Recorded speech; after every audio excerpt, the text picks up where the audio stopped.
Bueno gente, hoy nos metemos en un terreno bastante hermoso y al mismo tiempo muy picante. Vamos a armar el mejor 11 histórico de la Liga de Ecuador, la actual Liga Pro. Y miren que yo sé dónde me estoy metiendo, ¿eh? Sé perfectamente que el fútbol ecuatoriano tiene una historia recontra gigante, con campeones de América, con estadios que son una caldera y con leyendas que no tienen que envidiarle nada a ningún club de Sudamérica. Antes de empezar, vamos a dejar las reglas claras sobre la mesa para que no haya ningún tipo de malentendido en los comentarios. Regla número 1. Solo cuentan jugadores por lo que hicieron dentro del campeonato de la primera división. O sea, desde 1957 hasta la actualidad. No me vengan con que tal jugador la rompió en Europa, que este jugador es leyenda en México, que este otro jugador la rompió toda en Argentina. No. Acá solo se evalúa el rendimiento, los títulos y la huella que dejaron jugando en nuestra queridísima Liga Pro de Ecuador.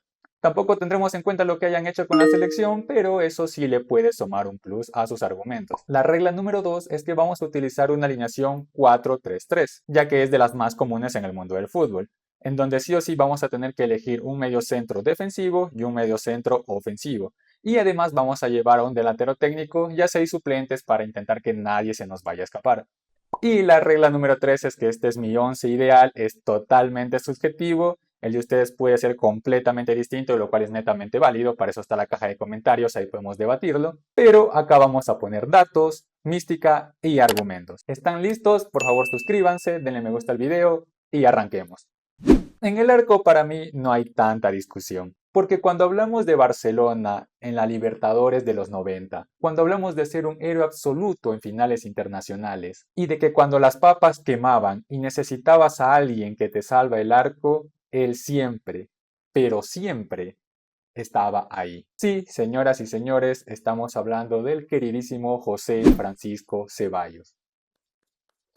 Muchachos, miren lo que es la grandeza de este tipo. Es un arquero recontramado por el pueblo amarillo, pero es que además es un ídolo absoluto, un ídolo gigante de Liga de Quito. Rompió cualquier tipo de esquema. Ganó 4 títulos de Serie A, 3 con Barcelona en el 91, en el 95 y en el 97, y uno con Liga en el 2010. Pero ojo a este dato, que para mí es el que cierra el debate absoluto. Es que atajó en 2 finales de Copa Libertadores, siendo hasta el día de hoy el único arquero ecuatoriano en conseguirlo. Y sí, es verdad que le tocó perder la final con Barcelona en el 98, pero en el 2008 tocó la gloria eterna con las manos. Y esto lo conseguiría con Liga de Quito en el Maracaná, consagrándose como el único arquero en toda la historia en alzar la gloria de América con un club de este país. Entre estos súmale una sudamericana, 2 recopas y que también en el 2008 formó parte del once ideal de América. O sea, el prime de Panchito Ceballos fue una completa locura. Y a ver, yo sé que me pueden nombrar en los comentarios a Dida Domínguez, que tiene argumentos pesadísimos para estar en el once ideal. Sé perfectamente también lo que fue Esteban Dreher, lo que fue Marcelo Lizaga, lo que fue Máximo Banguera, que marcaron épocas doradas en el club y nadie lo va a discutir. Pero muchachos, seamos realistas. Con los libros de historia en la mano, ninguno está a la altura de lo que logró este hombre. Por eso creo que todos vamos a coincidir que bajo los 3 palos ya hay nombre y apellido. Y ese es José Francisco Ceballos. Así que vamos a ponerlo Francisco Ceballos en el arco. Y ahora pasamos al lateral derecho. Y acá muchachos nos metemos con un tipo que rompió el molde de lo que era ser un central ecuatoriano. Porque si buscamos a un jugador que jugaba con el cuchillo entre los dientes, que cuando atacaba parecía un brasileño, y un futbolista polifuncional, porque te podía jugar como lateral derecho, como central o como extremo derecho, y que gracias a su nivel en el torneo local se conseguiría un puesto indiscutible con la selección, entonces sí estamos hablando del queridísimo Ulises de la Cruz. A ver, dimensionemos lo que fue la carrera de este animal en la liga local. 4 campeonatos ecuatorianos en el bolsillo, 3 con Liga de Quito y 1 con Barcelona, donde es verdad que con Barcelona no sumó demasiados puntos, pero también fue una pieza fundamental porque su presencia pesaba demasiado. Pero el verdadero prime de Ulises, donde se convierte en una leyenda viviente, arranca después de romperla toda con Aucas en el 96. Liga lo ficha y en el 98 hace algo que no tiene ningún tipo de sentido. Metió 3 goles en una final del torneo ecuatoriano. Sí, un lateral derecho metiendo un hat-trick en el histórico 7-0 para salir campeón. Una locura total que hizo que Europa pusiera los ojos en él. Después, ya consagrado y tras su paso por Inglaterra, regresaría a Liga de Quito para cerrarle la boca a todos y ser pieza fundamental ganando una Sudamericana y 2 recopas sudamericanas. En la selección jugó 5 Copas Américas y 2 mundiales, siendo titular inamovible, siendo en muchas de ellas un jugador de Liga de Quito, o sea, un fuera de serie. Sé perfectamente que en los comentarios me van a armar algún pleito, me van a decir Oe Dani y Neisser Reasco. Sí, yo sé que Neisser ganó todo con Liga y mantuvo una regularidad monstruosa a lo largo de su carrera, y tienen razón, Reasco fue un candidato pesadísimo. O me van a nombrar incluso a Omar de Jesús, que en su momento con el Nacional y con Barcelona era un tractor por esa banda, y que en sí son dos laterales espectaculares. Pero lo de Ulises de la Cruz, esa mezcla de polifuncionalidad, títulos internacionales, la huella que dejó en la tri siendo un jugador de liga y el impacto de hacer 3 goles en una final siendo de la línea defensiva, lo pone por un escalón encima de cualquiera. La banda derecha es de Ulises de la Cruz.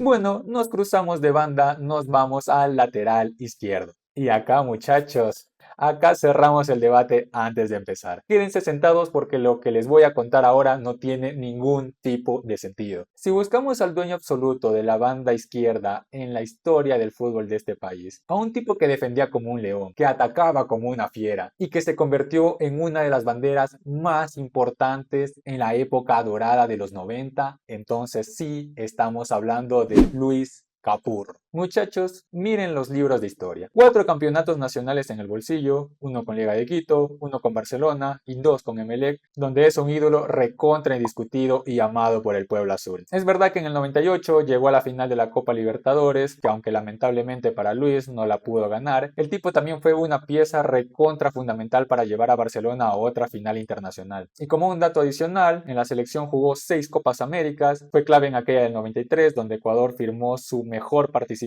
histórica quedando en un cuarto lugar, pero acá viene el dato que te hace dar cuenta que estamos hablando de un fuera de serie a nivel internacional. Luis Capurro fue elegido 2 veces en el 11 ideal de América, en el 93 y en el 95. Muchachos, lograr eso jugando en el fútbol ecuatoriano en los 90 era prácticamente imposible, o sea, fue un fuera de serie haber conseguido esos reconocimientos. Pero miren el 11 ideal del 95. Capurro compartía equipo con Chilaver, con Cafú, con Enzo Francescoli, con Romario, con Edmundo, con Diego Armando Maradona. O sea, el lateral izquierdo de Emelec estaba metido en un 11 histórico de galácticos sudamericanos. Es una locura total lo de Luis. El prime de Capurro fue el de una estrella pero mundial. Y a ver, yo sé que en este puesto me pueden tirar nombres demasiado pesados. Me van a decir, oye, ¿y Walter Ayoví? Sí, yo sé que Walter pues fue un gran tractor, fue bicampeón con el Nacional, con Barcelona, capitán de la selección y que tenía una pegada de locos. O quizás me vayan a nombrar a Paul Ambrosi, que también sé que ganó absolutamente todo a nivel nacional e internacional con Liga de Quito, y que son 2 candidatos pero brutales. Pero muchachos, seamos sinceros, con la mano en el corazón, ninguno se sentó en la mesa de Maradona y Romario compartiendo un 11 ideal. Por lo que para mí la banda izquierda tiene un nombre inamovible y ese es Luis Capurro. Y ahora nos metemos en la saga central. Y acá, muchachos, nos tenemos que poner de pie. Vamos a hacer un viaje en el tiempo, nos vamos a ir a los años 60, porque para valorar la grandeza del fútbol actual hay que respetar a los que construyeron a los cimientos de la historia. Si buscamos al primer gran caudillo, el defensor elegante, tiempista, que se convirtió en una leyenda mítica y que fue el pilar del equipo que empezó a ser gigante a este país a nivel continental, entonces sí, señoras y señores, estamos hablando de don Vicente Lecaro. Yo sé que los más jóvenes me van a decir en los comentarios, pero dale, Dani, ¿quién es Lecaro? Si jugaba en la época de blanco y negro. Muchachos, agarren los libros de historia que no muerden y dejen de ver fútbol por TikTok. Este tipo es de las páginas más doradas de Barcelona. Jugó 336 partidos con la camiseta amarilla, ganó 4 campeonatos ecuatorianos, pero miren la constancia y la regularidad de este central. Campeón en el 60, campeón en el 63, después en el 66 y en el 70, o sea, una década dominando el fútbol local. Pero acá también viene lo pesado. Él fue el líder absoluto de la famosa cortina de hierro, una de las defensas más temidas y respetadas de toda Sudamérica, no solo de Ecuador, y formó parte del plantel de la histórica, de la mítica hazaña de La Plata. Sé que para muchos esto puede sonar a chiste, pero para los que no lo saben, Barcelona fue a la Argentina y le ganó 1-0 al Estudiantes de La Plata de Sobeldía, que era el tricampeón invicto en aquel entonces, y nadie ganaba en ese estadio, pero nadie. Y en aquella noche Lecaro fue una muralla imbatible. Ese nivel de jerarquía y de la mística que define a un elegido. Obviamente acá se va a armar un debate bastante hermoso para mí. Me han de nombrar al palillo Augusto Poroso, un central espectacular que ganó títulos con Emelec, con Barcelona y que dejó una huella imborrable en nuestro fútbol. O me van a tirar el nombre de Jimmy Montanero, el capitán de los 90, que también fue un líder tremendo que llevó a Barcelona a 2 finales de América, lo cual eso también pesa muchísimo. Y que son 2 candidatos brutales, eso nadie lo va a negar. Pero la regularidad de Lecaro durante toda una década, el haber sido pionero de lo que hoy es Barcelona y el haber liderado la defensa en hazañas continentales que parecían imposibles, para mí eso le da un plus bastante grande, por lo que lo hace inamovible y entonces el primer central es Vicente Lecaro. Y al lado de Vicente Lecaro, muchachos, se viene el dueño de los récords, el hombre de la elegancia eterna. Un central que jugaba de etiqueta, que te anticipaba sin despeinarse, y que fue un jugador top desde la primera vez que pisó una cancha de fútbol. Si buscamos a un defensor que superó la adversidad de la forma más heroica posible, que fue campeón con clubes históricos y que se convirtió en la cara de la defensa ecuatoriana ante el mundo entero, sí, señoras y señores, estamos hablando de Iván el Bam Bam Hurtado. Muchachos, miren lo que es la mística de este tipo. 3 títulos de la Serie A en el bolsillo, pero al inicio de su leyenda es una cosa de locos. Arrancó el año de 1993 y Hurtado sufre un accidente automovilístico gravísimo. Parecía que se iba a retirar del fútbol, pero por lo menos por una buena cantidad de años. Fue una lesión cervical que lo dejó fuera de la cancha, por suerte, solo por 5 meses. Cualquiera hubiera pensado que su carrera se complicaba, pero este tipo está hecho de otra cosa. Volvió y en la última fecha contra Green Cross metió el gol que le da el campeonato a Emelec. O sea, una locura total. Y al año siguiente, en el 94, se volvió a vestir de héroe metiendo el gol de Emelec otra vez, pero esta vez para el empate contra Aucas, para sellar el bicampeonato azul. O sea, metió 2 goles súper importantes siendo central. Pero ojo que su grandeza no se queda ahí, ya que en el cierre de su carrera va al Deportivo Quito y sale campeón en 2011. Y esto para mí vale el doble, porque a ver, seamos sinceros, el Deportivo Quito es un equipo que no tiene demasiadas estrellas en la camiseta. Y haber salido campeón con Deportivo Quito ya muchos años después, que seguramente ya estaba cerca del retiro, también vale un montón, ya que eso exige una jerarquía tremenda. Después fue a Barcelona y aunque no sumó títulos ahí, llegó y se puso la cinta de capitán inmediatamente. Esto te habla de lo que imponía solamente su presencia. En la selección jugó 6 Copas Américas, siendo el central titular de aquella histórica tri del 93 que quedó en el 4.º lugar, que bueno, pues da un plus también. Y al igual que con Lecaro, sé que me van a nombrar nombres pesadísimos. Me van a decir, oye, Dani, y la Sombra Espinosa, que con Liga ganó absolutamente todo a nivel internacional y local, o me van a nombrar de nuevo al Palillo Poroso, a Jimmy Montanero. Y sí, como dije antes, son centrales demasiado enormes, son muy legendarios en nuestra liga local. Pero muchachos, Iván Hurtado tiene un estatus diferente y eso no lo pueden negar. Esa capacidad para ser campeón y héroe con Emelec, de liderar el Deportivo Quito a la gloria y de mantener un nivel superlativo de principio a fin, lo hace un indiscutido total. La saga central, señoras y señores, está completamente cerrado. Esto es para el Bam Bam Hurtado. Pasamos al mediocampo, muchachos, y acá tenemos que poner orden, equilibrio, pero sobre todo una personalidad de acero. Porque si buscamos a un volante central que marcaba, que metía, que jugaba con el corazón en la mano, pero que además tenía una llegada aérea y un olfato goleador insólito, convirtiéndose en el capitán y en el emblema de la época más gloriosa de un club ecuatoriano en el continente. Sí, señoras y señores, estamos hablando de don Patricio Patricio el Pato Urrutia. Muchachos, quédense sentados porque los datos de este tipo como volante defensivo no tienen ningún tipo de sentido. Ganó 4 campeonatos ecuatorianos con Liga de Quito, pero escuchen esto, anotó 27 goles en Casablanca por torneos internacionales, lo que lo convierte en el segundo máximo goleador histórico en este estadio por campeonato local, un 5 de marca. Pero si a nivel local ya era una fiera, en el plano internacional se transformaba en un monstruo. Es el goleador histórico de Liga de Quito en la Copa Libertadores, con 16 goles en 7 ediciones. Repito, un mediocampista defensivo siendo el máximo artillero goleador de su club. O sea, una locura total. Fue el tipo que metió el cuarto gol contra Fluminense en esa mítica final de la Copa Libertadores que terminó 4-2 en Quito, y en la vuelta en el Maracaná, cuando las papas quemaban y la presión de un estadio entero se te venía encima, el Pato pateó su penal con una jerarquía tremenda para coronarse campeón de América en el 2008. También súmale 2 recopas sudamericanas y un subcampeonato del mundo jugándole de igual a igual al Manchester United de Cristiano Ronaldo y de Ferguson. O sea que tiene un palmarés de locos. Y yo sé que perfectamente también me pueden estar mencionando Naver Dani y Second Alexander Castle, segundo Castillo. Bueno, para mí, segundo Castillo en el Nacional y en el Barcelona era un animal completo, tenía un despliegue europeo y también tenía una pegada que rompía el arco. Y es verdad, muchachos, Castillo también fue un jugador de una jerarquía tremenda y un titular indiscutido en la tri. Pero cuando ponemos las cartas sobre la mesa y miramos la historia de los clubes ecuatorianos, el peso específico de Patricio Urrutia, sus goles decisivos en finales americanas y el haber sido el gran capitán en un torneo internacional lo pone pero varios escalones encima. Entonces el eje del medio campo es del queridísimo Pato Urrutia.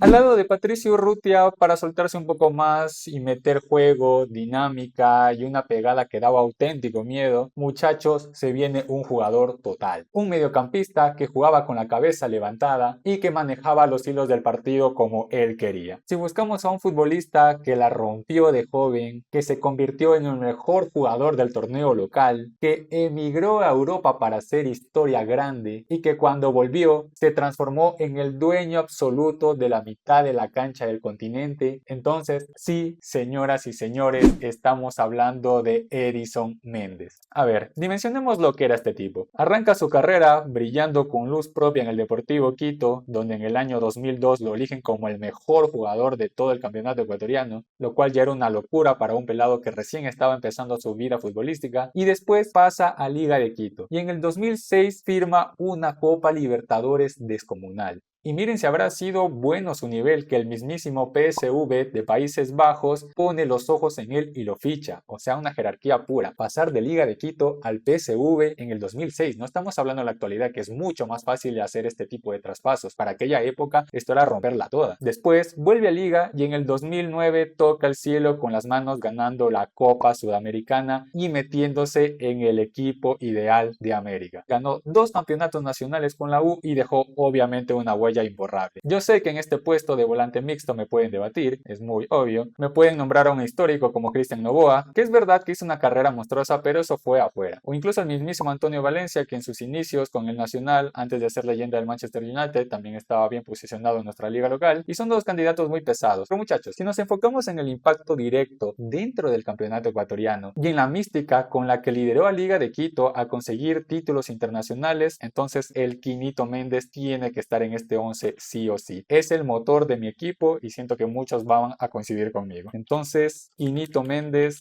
entras en este 11 histórico. Llegamos a la posición del enganche, muchachos, del mediocampista ofensivo, y acá se va a armar la tercera guerra mundial. Prepárense porque vamos a hablar de un jugador que genera una división absoluta en el país. Este jugador, o bien lo amas o bien no lo puedes ver ni siquiera en pintura. No hay un término medio. Porque si buscamos a un tipo con un fútbol de potrero puro, un conductor irreverente y un provocador bastante nato también, y se convirtió en el dueño absoluto del barcelonismo moderno. Sí, señoras y señores, estamos hablando de Damián El Quito Díaz. Ay. Y los números en Barcelona son una completa locura también. 365 partidos, 90 goles y 83 asistencias, casi 180 participaciones directas de gol. Ganó 3 campeonatos nacionales, siendo la figura indiscutible del equipo. Y si miramos sus distinciones individuales, te mareas. Balón de oro de la Serie A del 2016, máximo asistente, mejor jugador de la temporada en 2020 con el premio El Pro. O sea, el tipo dominó la liga local durante toda una década. Su nivel fue tan superlativo que se nacionalizó, jugó partidos con la selección, eso también le da un plus, ya que no es ecuatoriano, y en el cierre de su carrera todavía sigue vigente jugando en el Guayaquil City, que bueno, por lo menos para mí tiene un nivel bastante destacable y es una leyenda absoluta del barcelonismo moderno. A ver, yo sé perfectamente el problema que se va a armar acá, me van a decir, pero dale, ¿cómo vas a poner al Quito Díaz por encima de don Alex Aguinaga? Y para mí el Güero es el jugador más talentoso de la historia de este país, y eso creo que nadie lo va a discutir. Pero muchachos, yo coincido en que Aguinaga fue un jugador de serie total, fue un galáctico, pero recuerden que su prime absoluto fue en México, para ser específicamente lo hizo con el Necaxa, donde más la rompió. En cambio, el impacto que tuvo Quito Díaz, pues viviendo el día a día el campeonato ecuatoriano, cargándose con la presión de Barcelona en la espalda y ganando 3 títulos locales como el eje del equipo, pues por lo menos para mí le da el puesto en este 11 histórico. El enganche de mi equipo es el Quito Díaz. Es un jugador que te puede gustar mucho como lo puedes odiar. A mí en lo personal nunca me agradó Damián, pero pues bueno, eso ya fue por temas extrafutbolísticos. Si ya quitamos esas cosas que no tienen nada que ver con el fútbol y hablamos netamente de lo que es el balón en la cancha, pues yo creo que el puesto es indiscutible. Nos metemos en el tridente de ataque, muchachos, y por la banda izquierda vamos a rescatar a un prócer, a una leyenda con todas las letras que los más jóvenes tienen que empezar a conocer, porque si buscamos a un extremo con una zurda mágica, con un remate letal, un tipo tan pero tan bueno que en su mejor momento otro gigante del continente se lo llevó y que cuando regresó a su país lideró a un club a tocar el cielo a nivel internacional. Entonces sí, señoras y señores, estamos hablando de Polo Carrera. Muchachos, miren lo que era este futbolista. Destrozaba defensas en Liga de Quito hasta que en 1968 pasa algo impresionante. Lo transfiere el mismísimo Peñarol. A ver, vamos a dimensionar esto. El Peñarol en los 60, en los 70 era prácticamente el Real Madrid, el Bayern Múnich, el Manchester United de la época. Venían de ser campeones del mundo ganándole al Real Madrid en el Bernabéu y fueron a buscar a un ecuatoriano. Eso te habla del estatus de crack que tenía este futbolista, ya que en aquel entonces el fútbol sudamericano era del mismo nivel, incluso yo me atrevería a decir que fue mejor que el fútbol europeo. Claro, en la actualidad ya la cosa es diferente, pero para la época era una cosa muy distinta a lo que es hoy, y por lo tanto ir a jugar a Peñarol ya era un logro extraordinario, como sucedió con Alberto Spencer también. Entonces ya podemos estar dimensionando de lo que hacía Polo Carrera en Liga de Quito. Pero ojo, que vuelve a Liga en 1975 y acá se viene lo pesado. Sale bicampeón del fútbol ecuatoriano y mete a la U 2 veces seguidas en semifinales de Copa Libertadores. Yo sé que el formato pues es distinto a lo que es hoy, pero vamos a analizarlo. Antes clasificar a la Copa Libertadores era mucho más difícil porque solo clasificaba el campeón y el subcampeón de Ecuador, y meterse 2 veces consecutivas en los mejores de América ya era una hazaña histórica. Fue autor y coautor de goles maravillosos, metió 92 goles con la camiseta alba y además demostró su jerarquía saliendo campeón con el Nacional en el 72. Y también otro dato más, metió a la Universidad Católica a la Libertadores en el 79. De por sí ya sabemos que hoy en día que la Católica clasifica a torneos internacionales es muy complicado. Ahora imagina en la época, en el 79, llevar a la Católica a un torneo internacional también era un logro bastante grande. No todo en esto tiene que ser siempre títulos, muchachos, sino su nivel de juego, que también eso suma un montón para poder estar en este top. Y obviamente en los comentarios me van a salir con nombres más frescos, quizás me van a decir, pero Dani, pues ¿cómo no vas a poner a Michael Arroyo? Que con su prime en Barcelona o en Deportivo Quito gambeteaba a cualquiera y tenía un tiro libre que ya era prácticamente un gol. O quizás también me pueden nombrar a Joao Rojas en sus mejores años con Emelec, que también fue buenísimo. Y sí, muchachos, fueron extremos modernos espectaculares que marcaron mucha diferencia, pero lo de Polo Carrera ya fue otra cosa. Jugar con Peñarol en los 60, meter 92 goles en liga y meter a un club ecuatoriano en el mapa grande de América en los 70 ya le da una mística muy grande, cosa que muy poquísimos, por no decir prácticamente ninguno, lo ha conseguido. Así que, por lo tanto, el extremo izquierdo de mi equipo es Polo Carrera. Sí, señor, tiene que estar.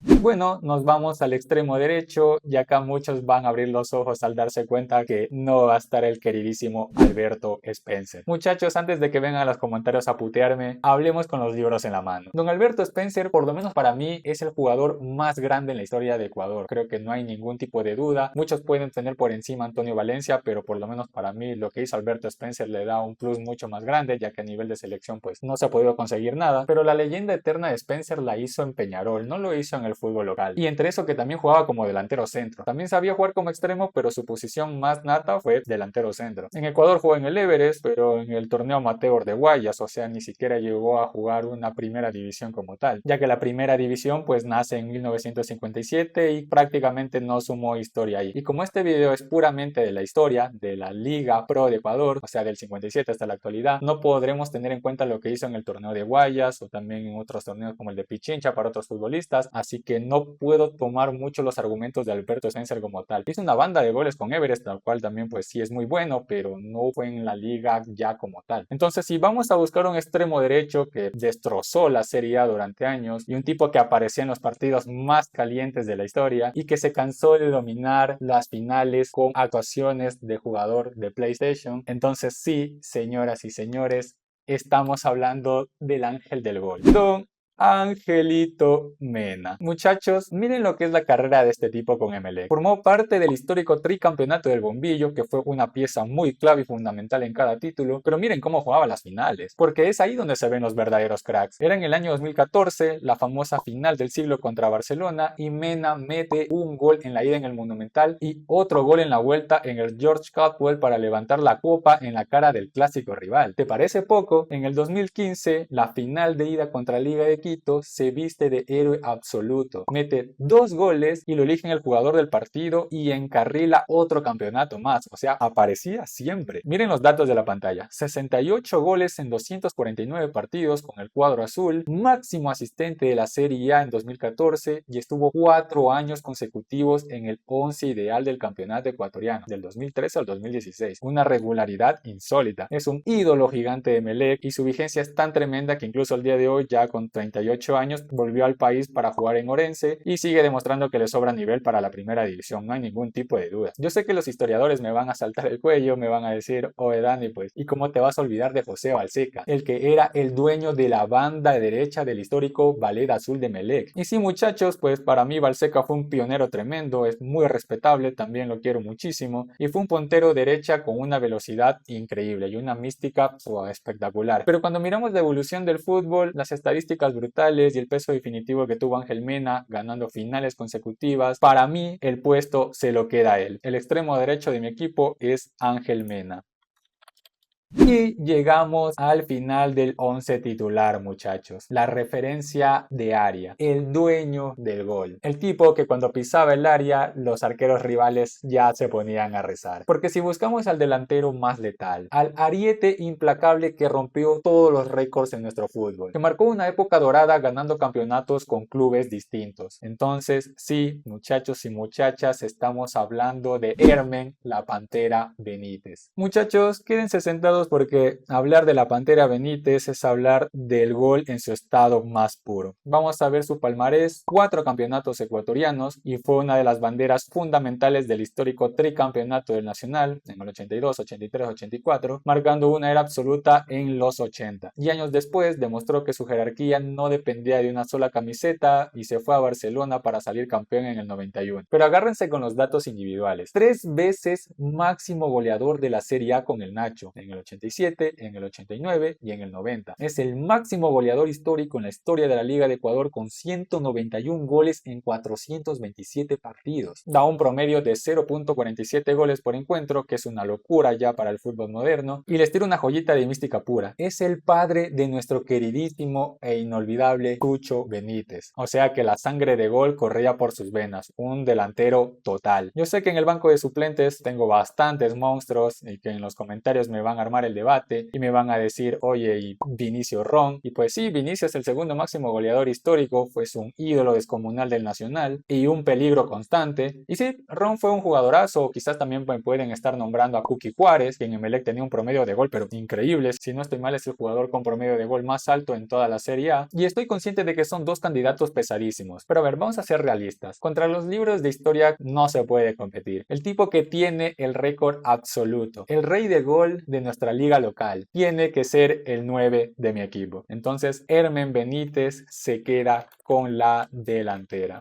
Y bien muchachos, a este equipazo, a esta constelación de leyendas, de títulos, de mística, hay que saber dirigirla. Y para sentarse en ese banco de suplentes, creo que no hay ningún tipo de dudas también. Cerramos la persiana y le entregamos la cita de comandante al hombre que cambió para siempre el destino internacional de este país. Sí, señoras y señores, el director técnico de mi once histórico es Eduardo El Patón Bauza. A ver, dimensionemos la figura de Bauza en la liga local. El tipo llegó a Liga de Quito y no solo ganó 2 campeonatos nacionales en el 2007 y en el 2010, que eso ya de por sí también es un montón, sino que llevó al club a su prime absoluto. En 2008 tocó el cielo con las manos ganando la amada Copa Libertadores de América, siendo hasta el día de hoy el único DT que ha alcanzado dicha hazaña. Y miren cómo la ganó también, porque dejó eliminando a gigantes del continente y planteándose en el Maracaná. Súmale también la Recopa Sudamericana en 2010 y un subcampeonato del mundo, en donde le compitió de igual al Manchester United de Alex Ferguson. O sea, la táctica que tenía que hacer Patón Bauza era simplemente increíble. Tomó un equipo que nunca había ganado nada internacionalmente y lo hizo sacar un prime increíble. Entonces estamos hablando de un DT que no solo llevó un equipo a la grandeza, sino que también lo llevó al margen internacional, pero no solo de América, sino del mundo. Fue nombrado por el diario El País como el entrenador del año de Sudamérica en el 2008 y en el 2010, y la IFFHS lo eligió como el tercer mejor director técnico de todo el planeta. Además, tiene un récord que para mí es una locura de mística pura. Es el único DT de la historia del fútbol que ganó la Libertadores con 2 equipos distintos que nunca la habían levantado en su historia. Y uno de esos fue Liga de Quito. O sea, tiene una espalda gigante. Y yo sé que también me pueden nombrar a otros estrategas espectaculares. Me van a decir, pues bueno, y el uruguayo Jorge Fossati, que bueno, pues sí, Fossati armó la base internacional de Liga. O me van a decir otros directores técnicos como el del Ballet Azul de Melec o el Barcelona de los 90. Y sí, muchachos, son DTs enormes, nadie lo va a discutir, ya que tienen páginas doradas en los clubes. Pero lo del Patón Bauza rompió el techo de cristal del fútbol ecuatoriano a nivel de clubes. Nos hizo creer a todos que se puede conquistar la gloria eterna. Y por eso el DT de este equipo tiene que ser él, no hay ningún tipo de duda.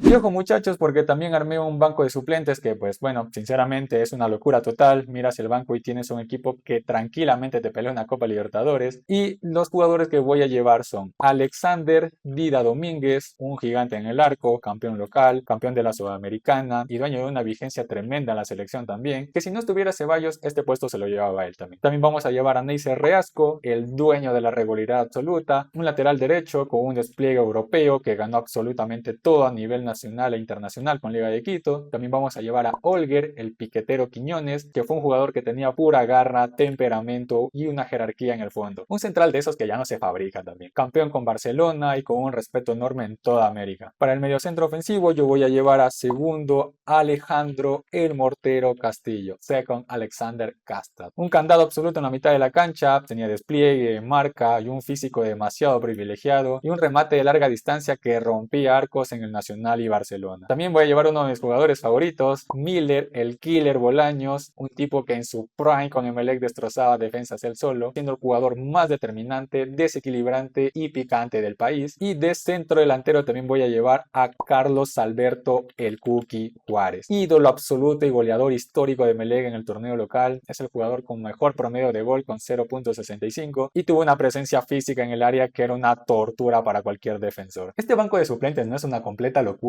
¿Están de acuerdo conmigo? Porque por lo menos para mí es jerarquía pura para cambiar de cualquier partido. Y es así como me quedó el 11 histórico. Y bueno muchachos, este es mi 11 histórico de la Liga de Ecuador. Tiene absolutamente de todo. Tiene goles, tiene mística copera, líricos, rústicos y una defensa que también es una pared. Ahora los leo a ustedes en los comentarios, a quién sacan, a quién ponen, están de acuerdo conmigo. Déjenlo abajo en los comentarios, debatan con respeto y nos estaremos viendo en un próximo video.